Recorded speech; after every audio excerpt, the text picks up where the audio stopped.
Fala, meu povo, dando continuidade à nossa playlist aqui de citologia, nosso estudo agora do citoplasma. Vamos ver quais são, como se dá as divisões do citoplasma. Pessoal, quimicamente, se a gente fosse fazer uma analogia, o citoplasma, ele nada mais é do que um tipo de solução de água e algumas moléculas aí dispersas, né, dissolvidas nesse solvente, tá? Principalmente aí moléculas de proteínas.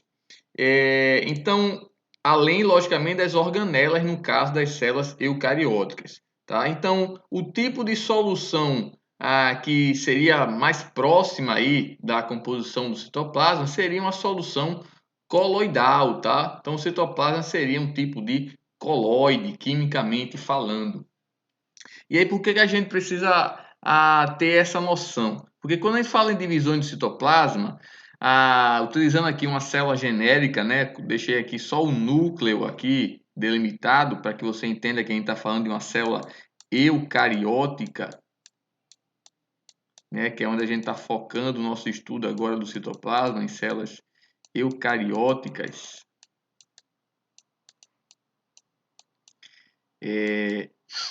Então, a gente vai ter aí basicamente duas regiões aqui do citoplasma, tá? Duas regiões aqui do citoplasma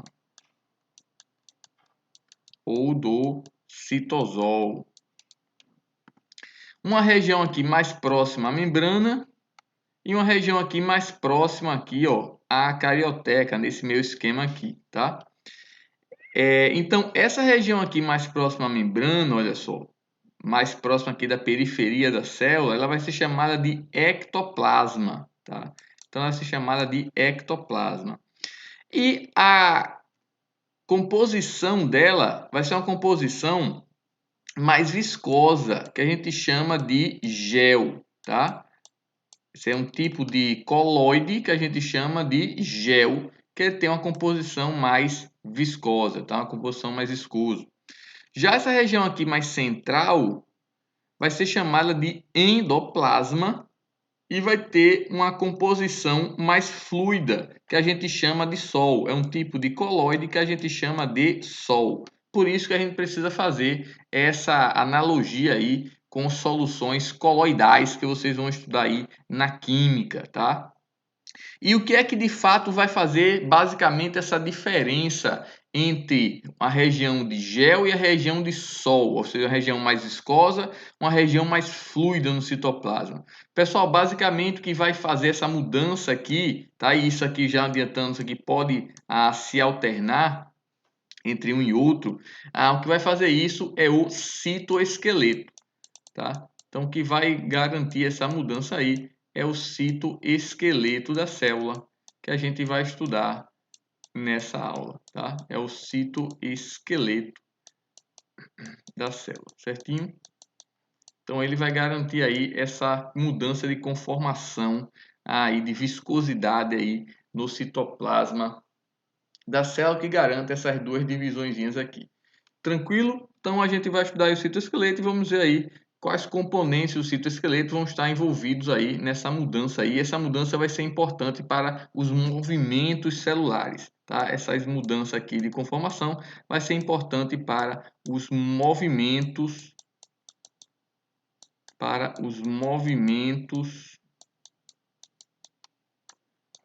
celulares.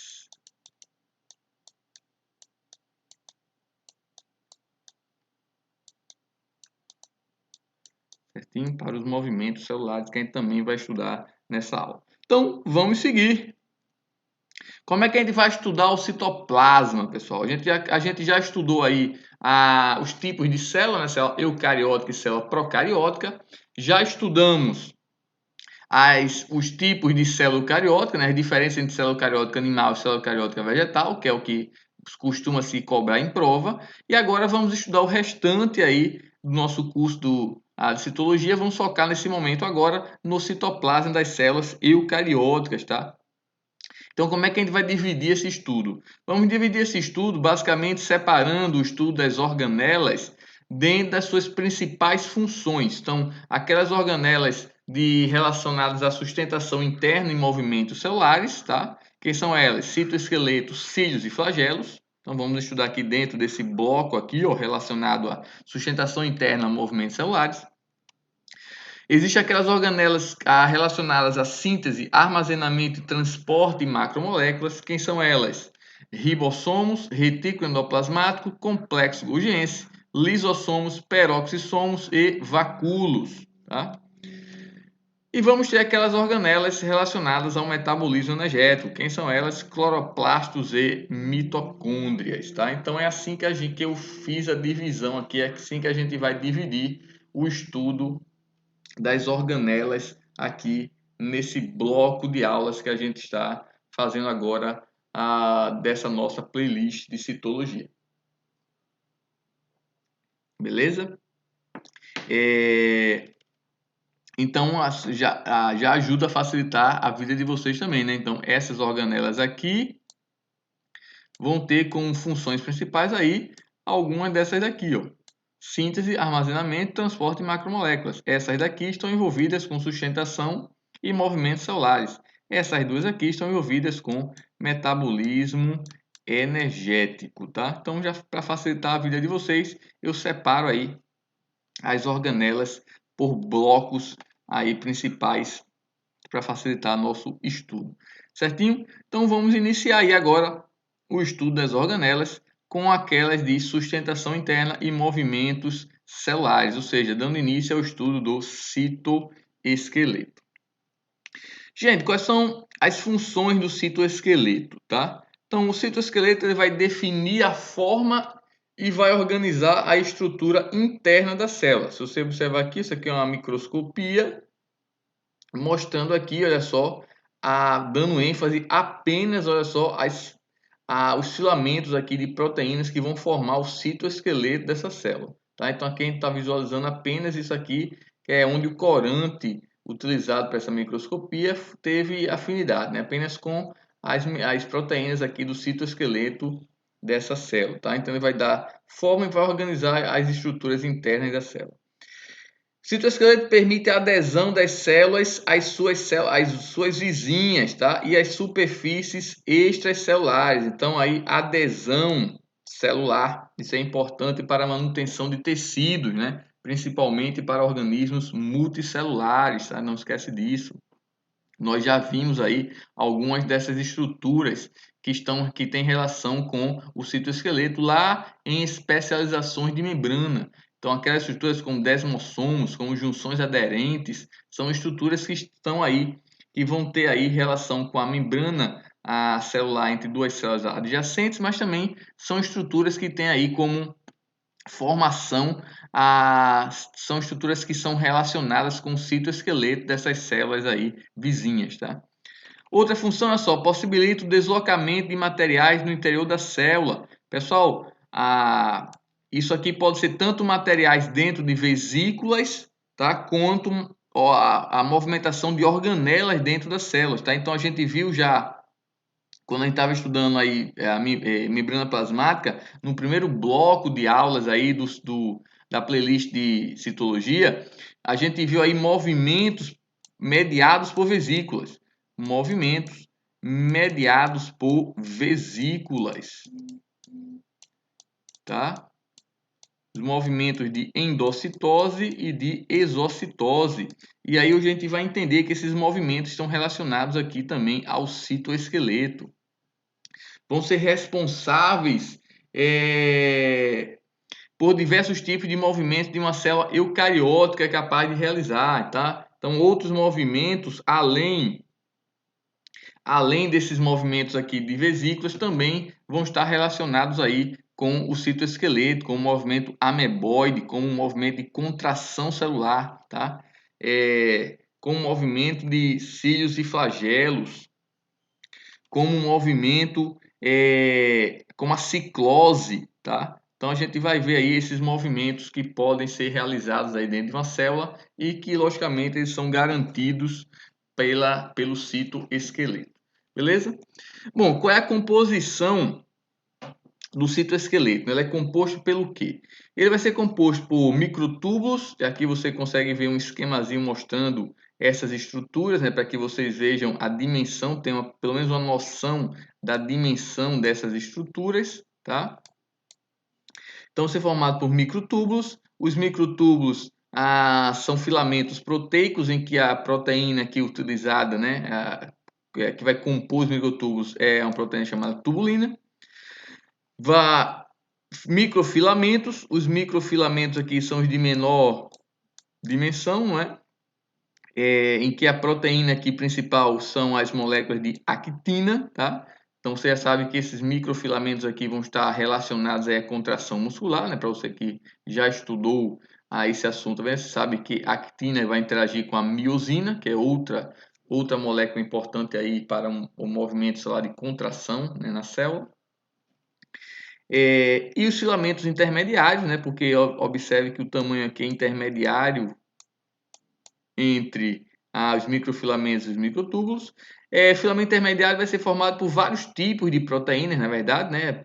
Então, são vários tipos de proteínas aqui que vão formar os filamentos intermediários, com destaque para a queratina, tá? Então, a gente destaca aqui a queratina na composição aí dos filamentos intermediários, mas existem outras proteínas aqui também presentes na composição dos filamentos intermediários, tá? E agora vamos estudar aqui, vamos detalhar um pouquinho cada um desses três aqui para a gente entender um pouquinho mais a sua estrutura e a função dentro aí de cada um deles, dentro do citoesqueleto. Tá? Começando aqui, antes disso, olha só a disposição, né, dos microtúbulos dentro aí da célula, tá? Dentro de, pelo menos de um tipo de célula, né, um tipo de célula epitelial, de um tecido epitelial.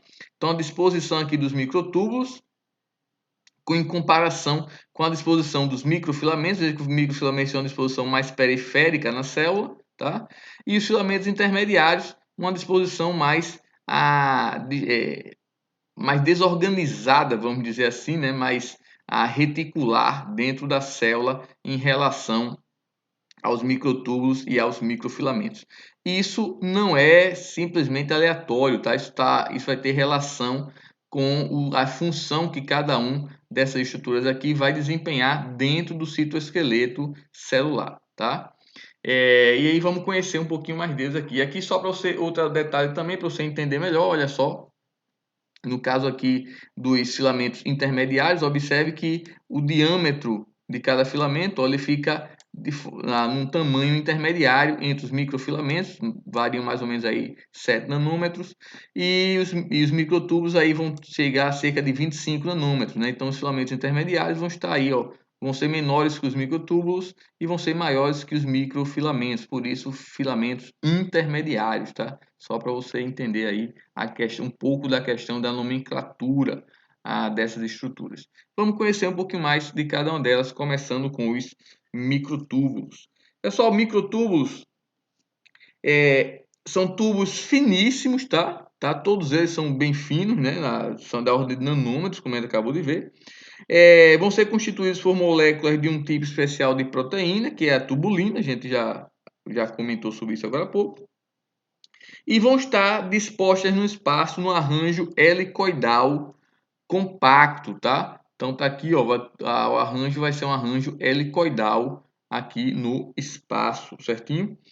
E esses microtúbulos eles vão poder aumentar, então eles podem aumentar ou diminuir de tamanho pela incorporação ou liberação de moléculas de tubulina em suas extremidades, tá? Então cada bolinha dessa daqui, ó, ou cada anel desse, dependendo de como tiver a representação, né, no desenho, vai ser uma molécula de tubulina.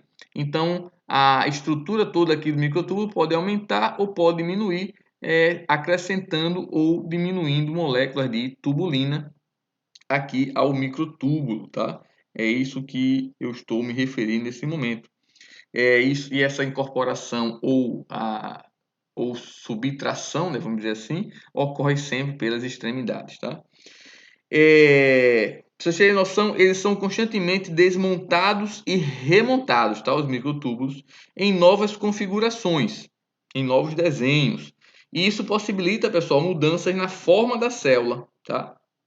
Então, várias células de vários tecidos estão sempre mudando o seu formato, tá? E graças aí essas mudanças na configuração dos microtúbulos, tá? E aí isso garante também essa mudança, essa distribuição aqui na célula, né? Isso que garante aí essa mudança no formato da célula, tá? E também garante uma redistribuição dos componentes em seu citoplasma. Então garante aí que a célula possa redistribuir componentes aí ao longo do seu citoplasma, tá? Eles vão se originar a partir de quê? Pessoal, os microtúbulos se originam em um local especial do citoplasma, tá? Chamado centro organizador de microtúbulos, tá? Então, centro organizador de microtúbulos, centro organizador de microtúbulos, tá? As células animais possuem esse centro perto do núcleo, normalmente, numa região conhecida como centrossomo ou centro celular. Tá? Então, o centro organizador de microtúbulos nas células animais se localizam aqui, ó, nessa regiãozinha aqui, perto do núcleo, chamada de centrossomo ou centro celular. Tá? Então, é essa regiãozinha aqui, ó, centrossomo ou centro celular. Belezinha? E normalmente você vai encontrar um centrossomo ou um centro celular por célula animal. Normalmente é o que a gente observa. Já as células vegetais têm vários centros organizadores de microtúbulos que vão ficar dispostos aí perto da membrana plasmática da célula, tá? Então são mais de um, tá? Estão dispostos aí mais próximos aí da membrana plasmática e não próximo ao núcleo, como acontece na célula animal. E aí desses centros na célula vegetal vão partir feixes de microtúbulos que vão se alinhar sob a membrana plasmática, orientando, pessoal, o posicionamento de cisternas, de pequenas vesículas que são liberadas do complexo Golgiense, né, que a gente vai ver mais na frente do complexo Golgi. E o que é que essas vesículas vão conter? Componentes da parede celular. Tá? Então, o complexo Golgiense ele produz alguns dos componentes da parede celular vegetal, alguns dos polissacarídeos da parede celular vegetal. Tá? E aí, essas vesículas contendo esses componentes vão sendo aí posicionadas aí, orientadas nessa posição por esses microtúbulos aí que são espalhados aí por esses centros organizadores de microtúbulos nas células vegetais, tá? Então, qual a consequência disso, né? Os microtúbulos, então, vão definir na célula vegetal a direção do crescimento dessa célula. Então, como é que funciona isso? Imagina essa aqui seja uma célula vegetal, tá? Então, à medida que a célula vegetal ela vai crescer, ela precisa se dividir, tá? Então, primeiro ela vai se dividir também. E aí, quando ela vai se dividir, o complexo Golgi vai liberar cisternas, tá? E essas cisternas vão ser colocadas, podem ser colocadas nessa posição aqui, ó. E essas cisternas vão servir de arcabouço para o depósito de mais material aqui para a formação de uma nova parede celular, certinho? Separando aqui, ó, essa célula que era uma só em duas novas células. Mas isso também poderia acontecer, pessoal, em outro sentido, né? Poderia acontecer nesse sentido aqui, ó. Então tá aqui as vesículas do complexo Golgi, contendo aí materiais para a parede celular de uma nova célula. E aí, olha só, ia continuar. Espera aí que ficou troncho isso aqui. Ia continuar a aparecer o depósito de uma nova parede nesse sentido aqui, ó. Então era uma célula, apenas uma célula antes, agora temos duas novas células aqui ou duas novas células aqui, tá? Então quem vai definir isso vai ser aí o alinhamento, né, que vai acontecer aí dos feixes de microtúbulos que vão alinhar essas cisternas derivadas aí do complexo de Golgi para, por exemplo, a formação aí de novas células, tá, no tecido aí vegetais. Belezinha? É isso que eu acabei de falar. Bom, quais são as funções aí dos microtúbulos? Primeiro é função suporte estrutural, tá? Lembra que de forma geral vai sempre ter função estrutural, né, o citoesqueleto. Depois, formação dos fusos meióticos e mitóticos, né, durante o processo de divisão celular. Nós vamos voltar a falar desses fusos aqui em divisão celular. Formação dos centríolos, cílios e flagelos. Vamos falar daqui a pouquinho ainda nessa aula sobre cílios, centríolos, cílios e flagelos, tá? Então aí são funções dos microtúbulos. Bom, quem são os microfilamentos, também chamados de filamentos de actina, tá? Também chamados de filamentos de actina. Então, cuidado, microfilamentos ou filamentos de actina. Pessoal, microfilamentos são fios com espessura aí entre 7 e 9 nanômetros, né? A gente já comentou mais ou menos isso. Eles vão ser constituídos por moléculas de actina, tá? Então, por isso, podem ser chamados de filamentos de actina, tá? Não esquece disso. A actina é a proteína intracelular mais abundante nos organismos eucarióticos, tá? Então, a actina, olha só, é a proteína mais abundante aqui dentro dos organismos eucarióticos, tá? Os filamentos aqui, os microfilamentos, podem se organizar lado a lado, tá? Formando feixes de actina, ou podem se organizar de forma entrelaçada, ó, formando o que a gente chama de rede, tá? Então, os microfilamentos, eles podem se organizar lado a lado, formando feixes de filamento, tá? Feixes. Ou podem se organizar de forma entrelaçada, formando redes. Certinho? Isso vai depender dos tipos de movimentos e também vai interferir nos tipos de movimentos aí em que os microfilamentos estiverem relacionados. Pessoal, olha só, como eu tinha mostrado essa imagenzinha, né, a disposição dos microfilamentos ela está mais periférica, né? Ó, está mais próxima aqui à periferia da célula. E essa organização compacta, né, dos microfilamentos de actina logo abaixo da membrana plasmática, como você consegue perceber aqui, ó, é responsável pela consistência firme dessa região aqui da membrana, que a gente acabou de ver, né, no slide passado, que a gente chama de consistência em gel, tá? Do ectoplasma, tá? Lembra disso. Na porção mais interna, nessa porção mais interna aqui, que a gente vai chamar de endoplasma, os filamentos de actina eles vão se dispor com a teia tridimensional mais frouxa, tá? Conferindo o citoplasma dessa região aí uma consistência gelatinosa mais fluida, que a gente vai chamar de sol, tá? A gente acabou de comentar, então tá aqui, ó. Falei para vocês que aquelas consistências se davam do ectoplasma e do endoplasma de acordo pela composição do citoesqueleto, tá aqui para vocês conhecerem agora quem é que vai causar essa disposição. São os microfilamentos aí do citoesqueleto que vão levar essa mudança aí na composição aí do ectoplasma e do endoplasma, certinho? Os filamentos de actina podem estar associados à miosina, tá? Uma outra proteína filamentosa, como eu já comentei. E aí esses dois tipos de filamentos vão deslizar um pelo outro, causando contrações de parte da célula ou mesmo da célula inteira, né? No caso da célula muscular, tá? Na célula muscular, né? A unidade de contrato da célula muscular são os sarcômeros, e aí os sarcômeros vão ser aí compostos basicamente por actina e miosina, que vão deslizar um sobre os outros, garantindo aí a contração da célula inteira do músculo, tá? A gente vai estudar isso mais à frente. E aí esse deslizamento, né, de miosina sobre a actina, pessoal, você já adiantando para você, requer aí o gasto de ATP, tá? Então isso vai ser com gasto de ATP. E aí vamos ver outras funções aí dos microfilamentos. Então, suporte para as microvelocidades, como vocês estão vendo aqui, ó, né? Então, esse esquemazinho aqui é de uma célula tecido epitelial do trato intestinal, mostrando aqui as microvelocidades. Ó. Então, quem dá sustentação às microvelocidades são os microfilamentos, tá? Então, vão participar dos movimentos celulares, né? Por exemplo, um tipo de movimento aqui é o movimento de contração, a gente acabou de ver, de comentar sobre isso, né? Movimento de contração.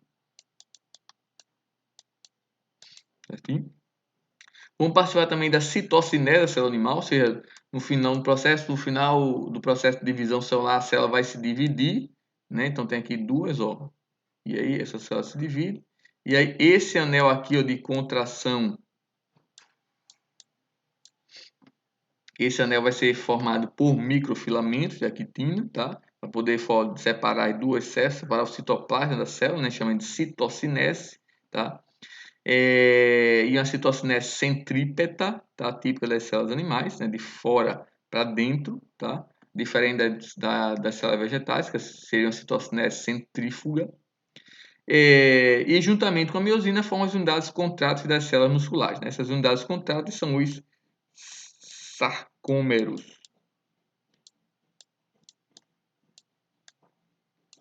Sarcômeros. Certinho? São os sarcômeros. Beleza? E agora os filamentos intermediários.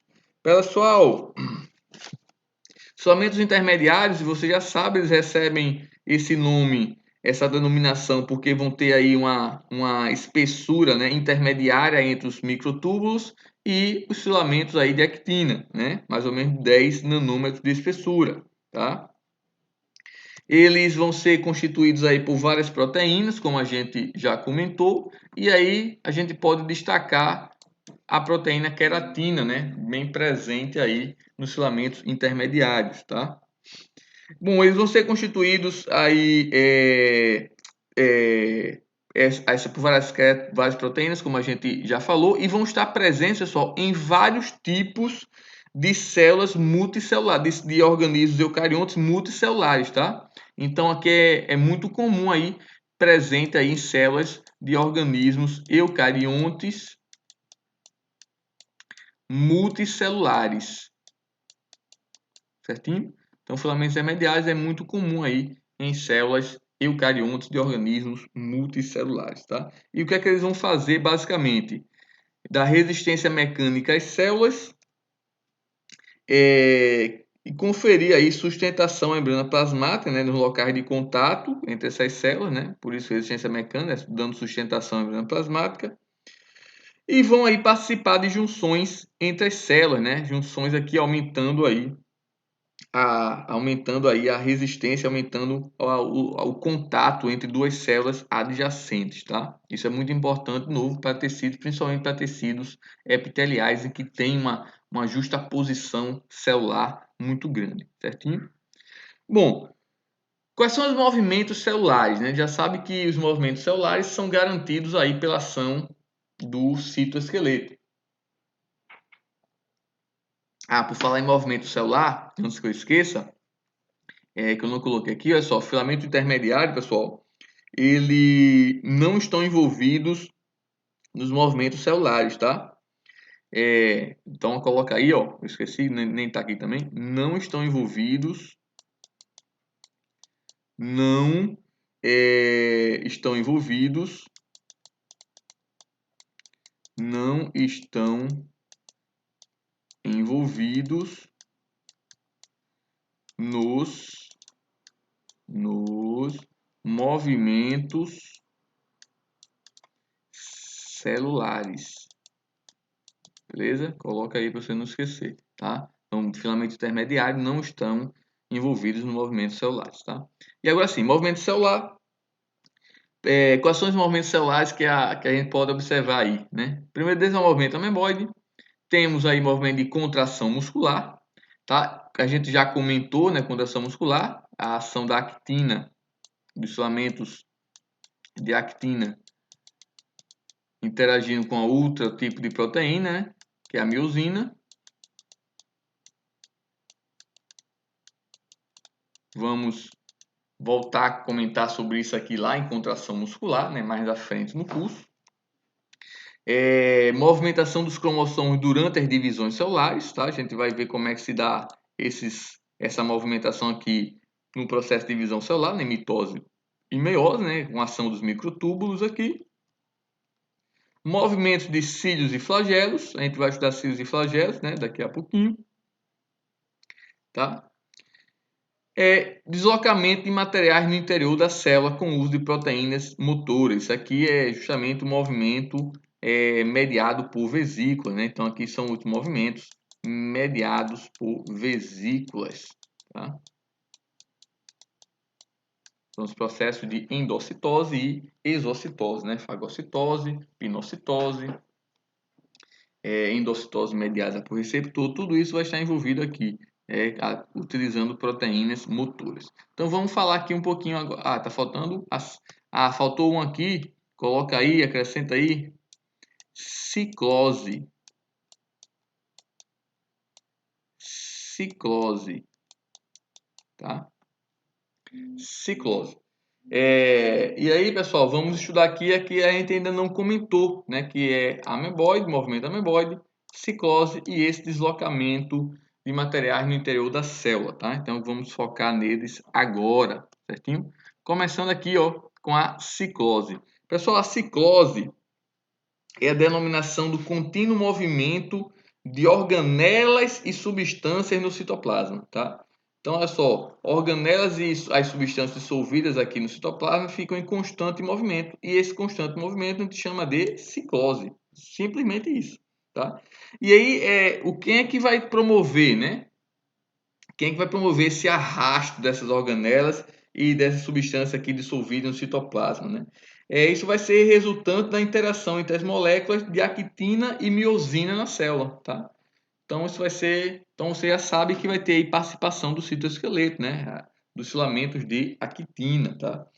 A ciclose vai ser importante para quê? Para distribuição intracelular de substâncias, tá? Então distribuição intracelular de substâncias, principalmente em células que atingem grande tamanho, tá? Então, distribuição de substâncias, principalmente, colocar até aqui, distribuição de substâncias e até mesmo organelas, tá? Distribuição de organelas, principalmente em células que podem alcançar grande tamanho, tá?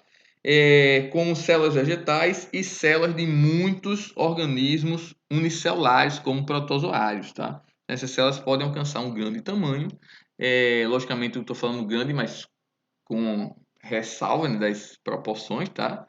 Estou dizendo que vai ser uma célula que vai crescer olho nu.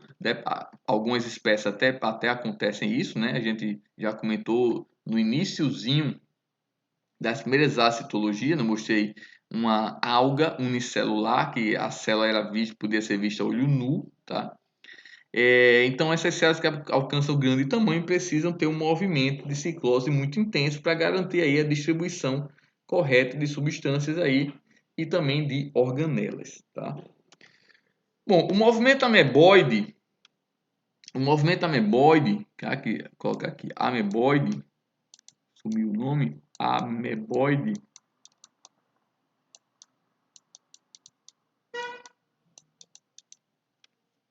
O movimento ameboide, pessoal, recebeu esse nome por ser basicamente um modo de locomoção típico das amebas, tá? Então, por isso recebeu esse nomezinho aqui, mas é claro que outras células podem realizar esse movimento. Por exemplo, os leucócitos, né? Várias células dos nossos glóbulos brancos também realizam o movimento ameboide. Ele vai consistir na projeção celular, tá? Na projeção de uma parte da célula, que a gente vai chamar essa projeção de pseudópodes, tá? Então, vai ser um movimento aí à base de projeções citoplasmáticas que a gente vai chamar de pseudópodes, certinho? Você já sabe que vai servir tanto para a locomoção celular, como você está percebendo aqui pelo esse esquema, como também para a captura de partículas que possam servir de alimento para a célula, né? Como por exemplo aí na fagocitose, né? Já falou sobre pseudópodes aí envolvendo a fagocitose, tá? Mas agora a gente está falando de pseudópodes para a locomoção celular. Então, esses pseudópodes vão funcionar como se fossem pés, né? Tanto é que significa falsos pés, né? Pseudópode. Como se fossem pés aderentes, né? Os pseudópodes vão grudar em uma superfície, então se projetam aqui para frente, ó, grudam aqui na superfície, tá? E o citoplasma flui para o seu interior. Então o citoplasma todo aqui, ó, vai fluir para o interior aqui do pseudópode. puxando a porção oposta da célula, né? Então, vem aqui, ó, flui. Então, essa aqui, ó, ocorre o restante do citoplasma flui nessa direção, puxando aqui o restante da célula. E aí começa todo o movimento novamente. E aí você já sabe, para isso acontecer, vai mudar a consistência aqui de gel para sol, de sol para gel. Como assim? Ora, quando ocorre essa fixação aqui, o novo ponto de adesão aqui, ó, o que é que vai acontecer, pessoal? Nesse novo ponto de adesão aqui, vai ter que ficar na consistência o que aqui? Aliás, toda a consistência aqui, o restante da célula vai ter que ficar na consistência o que? Menos viscosa, não é? A consistência é o que? Gel. Então, essa consistência menos viscosa faz com que o restante do citoplasma flua nessa direção aqui, tá? Na direção do ponto de adesão, que tem uma consistência mais viscosa, né? A consistência aí uma consistência aí sol, tudo bem? Então é isso que está acontecendo, a mudança de consistência aí mais para menos viscosa, garantindo aí o movimento ameboide ao longo aí de um certo trajeto, tá? Certinho? E aí o outro movimento que eu quero trazer para vocês é o movimento aí de vesículas dentro da célula, tá? Olha só, isso aqui é uma vesícula, poderia ser aqui um fagossomo, que a gente já comentou, poderia ser um pinossomo,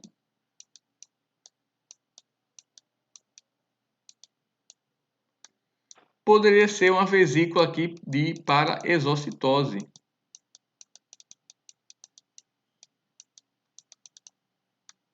Certinho? À medida que essa vesícula é totalmente formada e entra na célula, o que é que vai acontecer? Ela vai se ligar a essas proteínas aqui, ó, essas proteínas motoras aqui, ó. São essas proteínas motoras que vão transportar essa vesícula aqui ligadas a microtúbulos do citoesqueleto, tá? Então, essas proteínas motoras elas vão caminhar carregando essas vesículas para dentro da célula, no caso aqui de fagossomo e pinossomos, ou para fora da célula, no caso aqui, se for uma vesícula para exocitose, certinho? E para que isso aconteça é necessário o gasto de ATP. É por isso que eu falei para vocês que, quando eu estava vendo fagocitose e pinocitose, eu falei para vocês que esses processos mediados por vesícula estão relacionados aí o gasto de ATP a eles indiretamente, né? Porque o ATP vai estar relacionado aqui para o funcionamento dessas proteínas motoras, tá? Elas gastam energia para terem seu movimento garantido, beleza? Então é assim que vai acontecer aí o transporte dentro de uma vesícula na célula, tá? O trilho vai ser os microtúbulos, né? E aí essas proteínas motoras aqui vão servir como um vagão que vão transportar essas vesículas, certinho? Aqui está uma microscopia eletrônica de varredura, ó, mostrando aqui um segmento de microtúbulo dentro de um axônio, tá? De uma lula gigante, mostrando aqui uma vesícula contendo neurotransmissores, olha só. Esses neurotransmissores vão ser liberados aí na ponta do axônio para uma sinapse, tá? Então, seria uma vesícula de exocitose, certinho? Para liberar esses neurotransmissores, tá? E é assim que funciona aí qualquer processo de transporte mediado por vesícula, tá, gente? Então, é assim que vai funcionar dentro das nossas células. Beleza? Mesma coisa seria aí se fosse aí uma célula produtora de hormônio e fosse liberar esse hormônio para fora da célula. Esse hormônio seria liberado também dentro de uma vesícula por exocitose, essa vesícula seria transportada dessa forma aí. Beleza? Simples assim. Bom, vamos falar dos centríolos. Quem são os centríolos? Pessoal, centríolos é um pequeno cilindro oco constituído por 9 conjuntos de 3 microtúbulos unidos por proteínas adesivas, tá? Vou mostrar uma imagenzinha daqui a pouco. A maioria das células eucarióticas, com exceção de fungos e das plantas, possuem um par de centríolos, tá? Então, ele vai ter os protistas nos animais, nas algas, nas briófitas, nas pteridófitas, com exceção aí de plantas do grupo das angiospermas e gimnospermas. Belezinha? E também com exceção dos fungos, tá? Então, essa galera aqui não apresentam centríolos, tá? Então, coloca aí, essa galera não apresenta centríolo. Tá aqui, ó, angiospermas, muitas gimnospermas e fungos. Beleza? Coloca aí para você não esquecer. Bom, a maioria das células,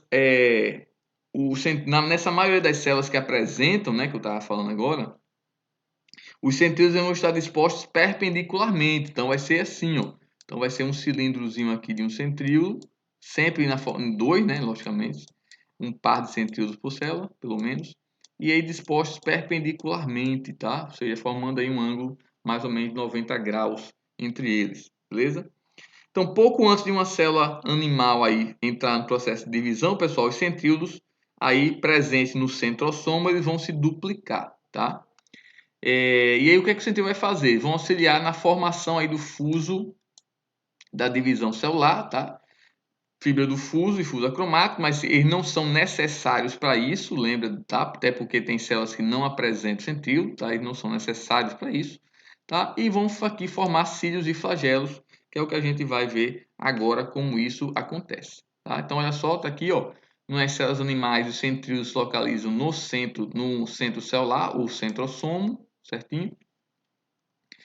Vamos ampliar isso aqui, olha só. Então, os centríolos são tubos ocos, como vocês vão ver aqui, ó, formados por conjuntos de 3 microtúbulos, ó, tá? Então, vamos ampliar um pouco mais aqui, ó, formado por conjuntos, ó, de 9 conjuntos, para ser mais exato, de 3 microtúbulos aqui, tá vendo? Ó? Tá aqui, ó, 9 conjuntos, ó. 1, 2, 3, 4, 5, 6, 7, 8, 9. 9 conjuntos de 3 microtúbulos, certo? Essa é a organização aí de cada centríolo. E aí nós normalmente vamos ter um par de centríolos por célula, tá? Uma organização aí mais ou menos assim, perpendicular um em relação ao outro, tá? Isso lá em células que apresentam, né, esse par de centríolos. Belezinha?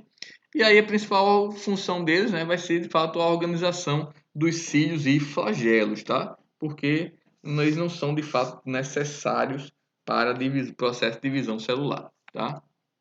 Tanto é que tem células que não têm centríolos e fazem sua divisão celular sem problema algum. Bom, e aí quem são os cílios e flagelos? Pessoal, tá aqui a estrutura dos cílios e flagelos. Ó. Cílios e flagelos são estruturas filamentosas móveis, tá? Que se projetam da superfície celular como se fossem pelos microscópicos, tá? Então, fazendo uma analogia, é como se fosse um pelo microscópico. Os cílios são geralmente mais curtos e ocorrem em grande número na célula, tá? Então, cílio é curto e tem em grande número na célula, tá? Flagelo é longo, tá? Flagelo é longo e tem em pequeno número na célula, belezinha?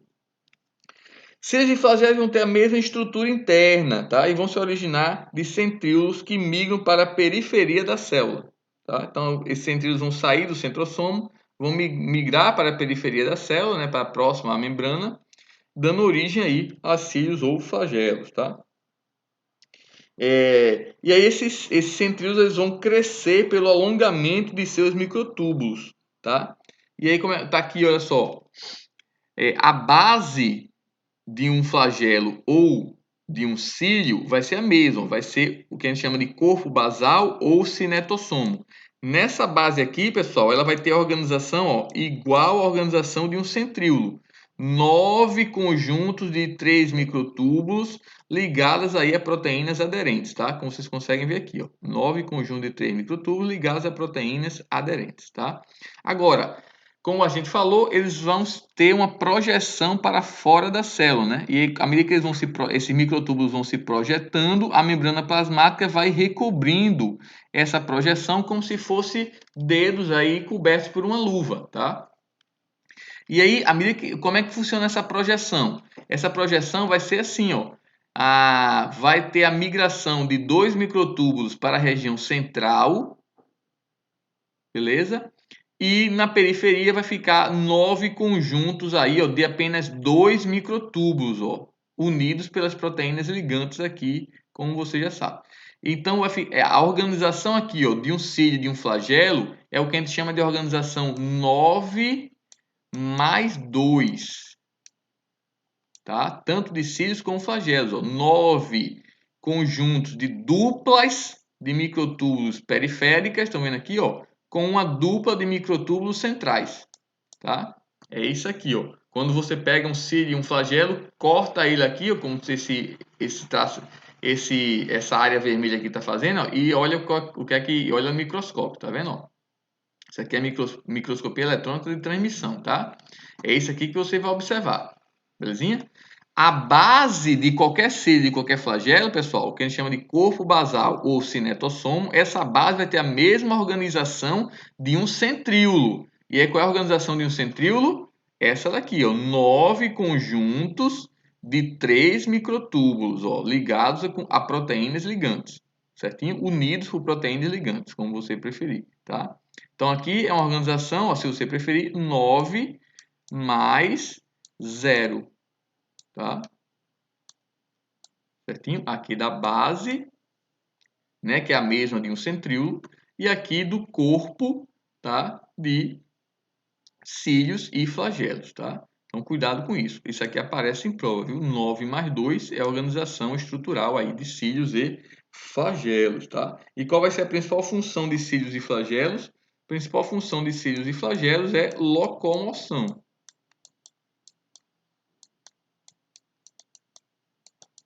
Locomoção, tá? É a principal função. Agora, existem micro-organismos que são ciliados, que o batimento desses cílios pode gerar uma corrente,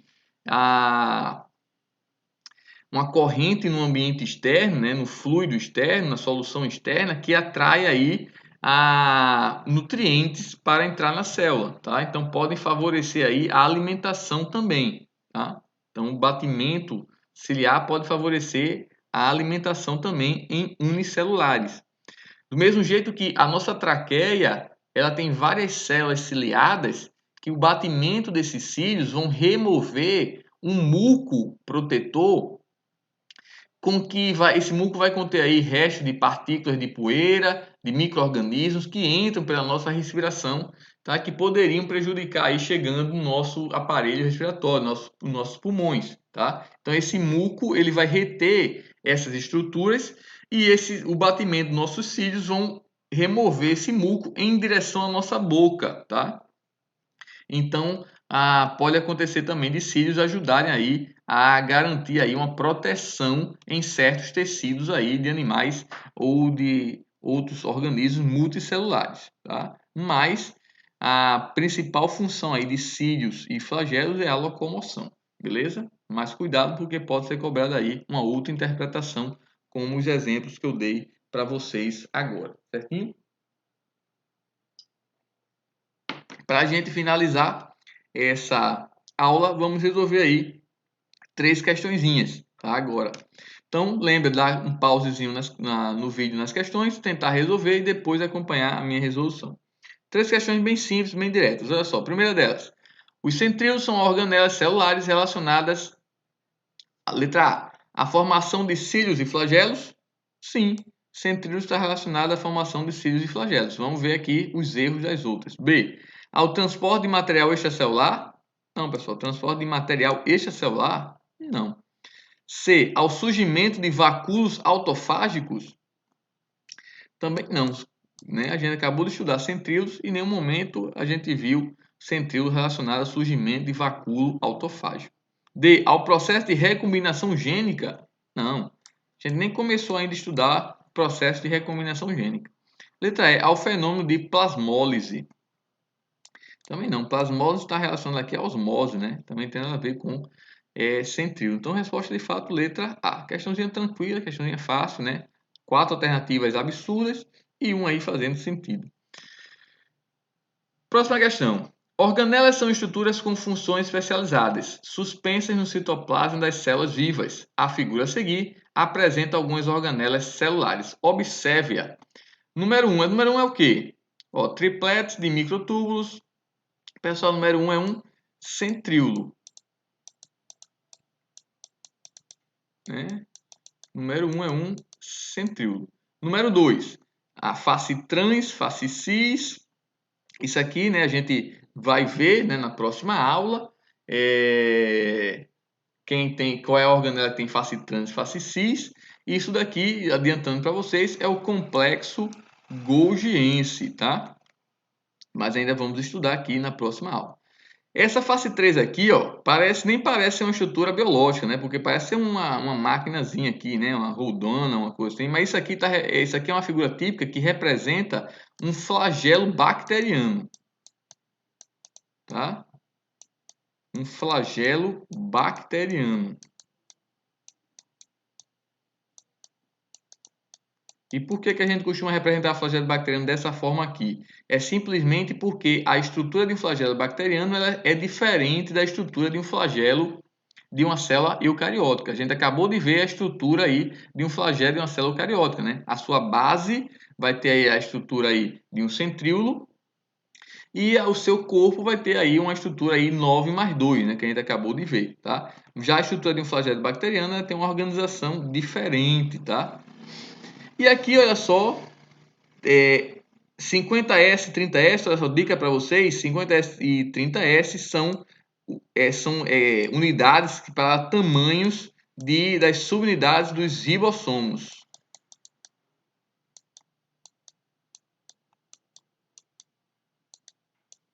Tá? Então, são as unidades utilizadas para medir aí, vamos dizer assim, o tamanho da subunidade maior e subunidade menor dos ribossomos, beleza?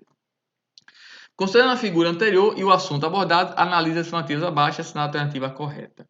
A 2 representa o centro de informação genética das células. Não, você nem precisava saber se isso aqui fosse complexo de Golgi para saber que isso aqui não é o centro de informação. O centro de informação é o núcleo, né? Não é a 2. B. A produção de proteínas pelas células está relacionada com a estrutura 3. A estrutura 3 é isso aqui, pessoal. Você nem precisava saber. De fato, isso aqui é um flagelo bacteriano, mas pelo desenho você sabe que isso aqui não está relacionado à produção de proteína. Né? C. 4 é responsável pelos processos de secreção e movimentação celular. Secreção e movimentação celular. Movimentação celular é o quê? Citoesqueleto. Você sabe que esse esquema aqui não representa citoesqueleto. Então, beleza, acabou-se. Não precisava nem saber que isso aqui é a representação de um ribossomo. Beleza, então só pode ser a letra D, senão a questão não tem resposta. D. A estrutura 1 atua em divisões celulares e não está presente em células procariontes. Acabou-se. Né? A estrutura 1 são os centríolos. Beleza. A gente sabe que ela não é tão necessária assim, né? O que na verdade o que vai ser necessário são os microtúbulos, né? Que vão se organizar a partir do centro celular, né? Mas, beleza, dá para a gente levar aí, dá para responder aí letra D sem problema algum, tá? Tranquilo. E a última questão diz assim: durante a espermatogênese de uma espermatogônia, formam-se 4 espermátides, as quais sofrerão uma série de modificações para virarem espermatozoides maduros. Uma das suas partes é a cauda, a qual é formada do... Pessoal, cauda do espermatozoide é um quê? Um flagelo. Eita, flagelo. Cauda do espermatozoide é um flagelo. E flagelo, por sua vez, é uma estrutura que deriva de quem? Do centríolo. Então, resposta letra B. Acabou, simples assim. Beleza? Com isso a gente encerra essa aulinha aqui. Bebe uma água, toma um café e volta para a gente continuar aí falando sobre dando continuidade à nossa playlist sobre o estudo do citoplasma. Valeu, até a nossa próxima aula.